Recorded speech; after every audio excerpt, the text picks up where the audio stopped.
the top 6, and he put a real good first foot forward at this tournament. 2 goals, 2 assists, led the Leafs with 4 points. He certainly is deserving the number 1 top prospect at the tournament. Yeah, and you talked about finding that Alex Steeves replacement, somebody that can score goals.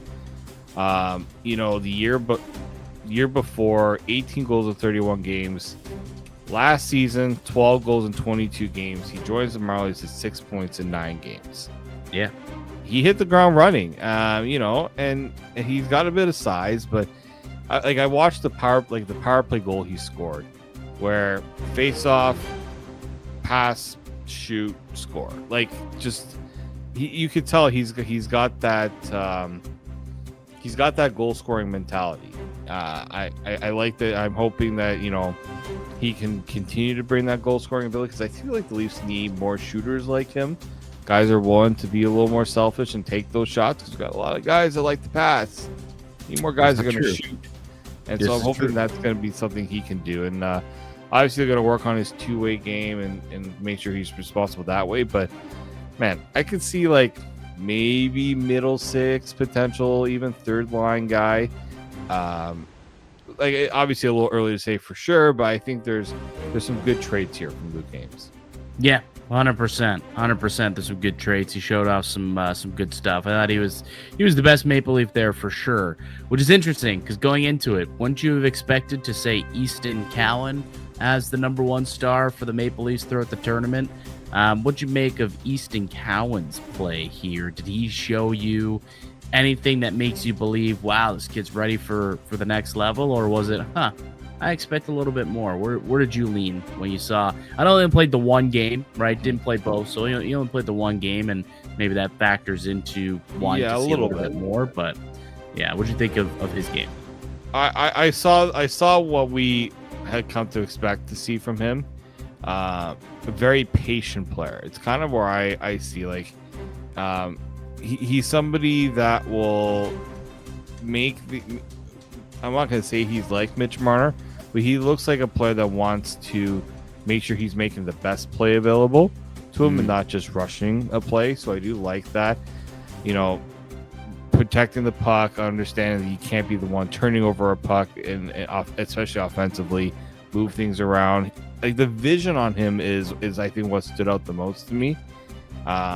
Finding open guys or making a pass where you didn't expect a pass to be available, and he's willing to make those plays. I think I like what I'm seeing. It's obviously I want to maybe see a little more of the goal scoring ability from him, and not always wanting to dish it off. Again, I'm talking about that when we were talking about what Luke Ames does well. So I think I want to see him take a little more of the desire to assert yourself as a goal scorer. Start trying to do that now, right? It gets tougher if you're always seeing yourself as a pass first guy. And if you're going to be a player that's puck dominant and wants to have the puck on their stick, be willing to shoot the puck too, right? Don't eventually your opponent's going to say, oh, this guy's just going to let's block the passing lane, but we don't expect him to really shoot.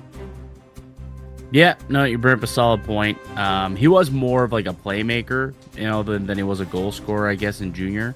This year, 40 assists, just 29 goals, 62 assists, 34 goals last year in his career best season. We had 96 points, 62 of them were assists. So definitely a bit more of a playmaker than a finisher, but still, you do need to make sure that you're a dual threat, or the Leafs would love him to be a dual threat at the very least.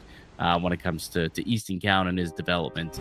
But yeah, he only got the 1 game. Bit of a shame. Would have loved to see him play another, but we'll get him into a couple of preseason games, I'm sure. I know they're going to want to get a good long look at him, give him an opportunity to play a couple of games. We'll see where they slot him in, who he gets to play with in the first couple of line rushes once camp starts in a couple of days.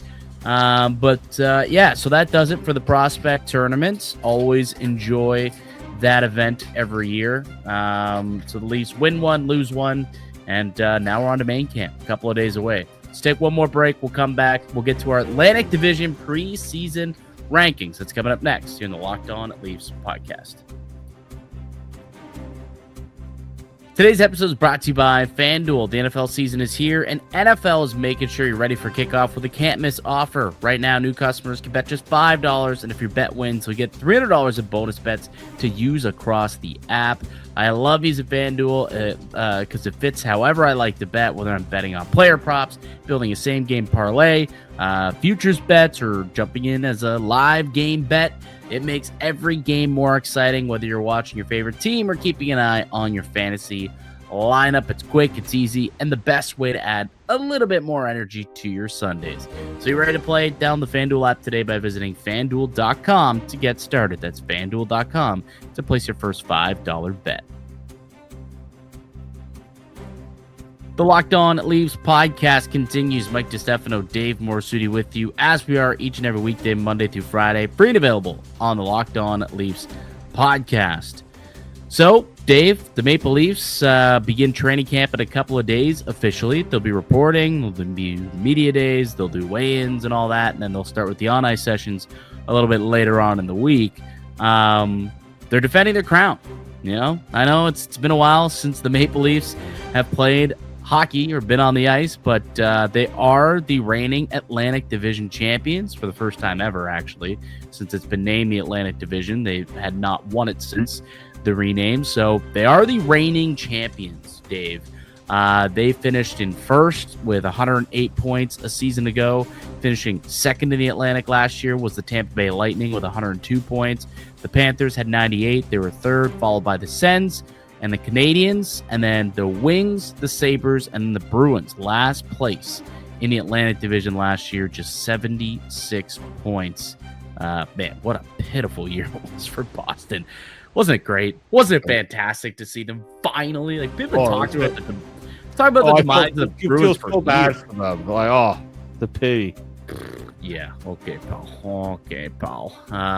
Yeah, so what are the odds that the Maple Leafs can repeat as division champions? That's the question I have for you. Now we're gonna power rank the Maple Leafs. We're gonna power rank the entire division here, I suppose. So we will get to it. We'll get to where you have Toronto slotted. But I'm curious. We haven't told each other our lists or the power ranking of where we believe teams are going to finish. So I'm curious to see where you're going to be at. But let's start from the bottom and work our way up to the top. Who do you have as go 8 through 5 quick? Go through kind of your bottom 4 teams of the division, and then we can get to the top 4 after. Yeah, so it's not going to be much of a change from what we saw at the end of the year, but I got Boston, Buffalo, Detroit, Montreal. Then... Okay. You stop there. All right. Stop there. We'll get to the top 4 afterward. So you got